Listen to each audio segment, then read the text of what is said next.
Hello mga ka-hardware, ako nga pala si Jason Palmero ang magtuturo sa inyo on how to start a business here in the Philippines. Hardware business. So, unang-una kong kinonsidered is yung capital. Was 100,000. Kaya na ba sa mag-start ng business? 200,000? 300? 500,000? 1 million? 2 million? Sige, pag-uusapan natin yan. If maliit lang naman na hardware ang kailangan mo,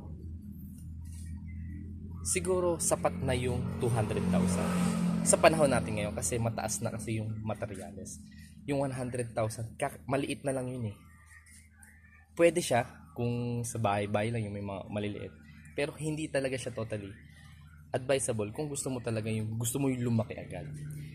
If malaki yung puhunan na ilalabas mo, mas malaki rin yung balik. If gusto mo talaga na medyo semi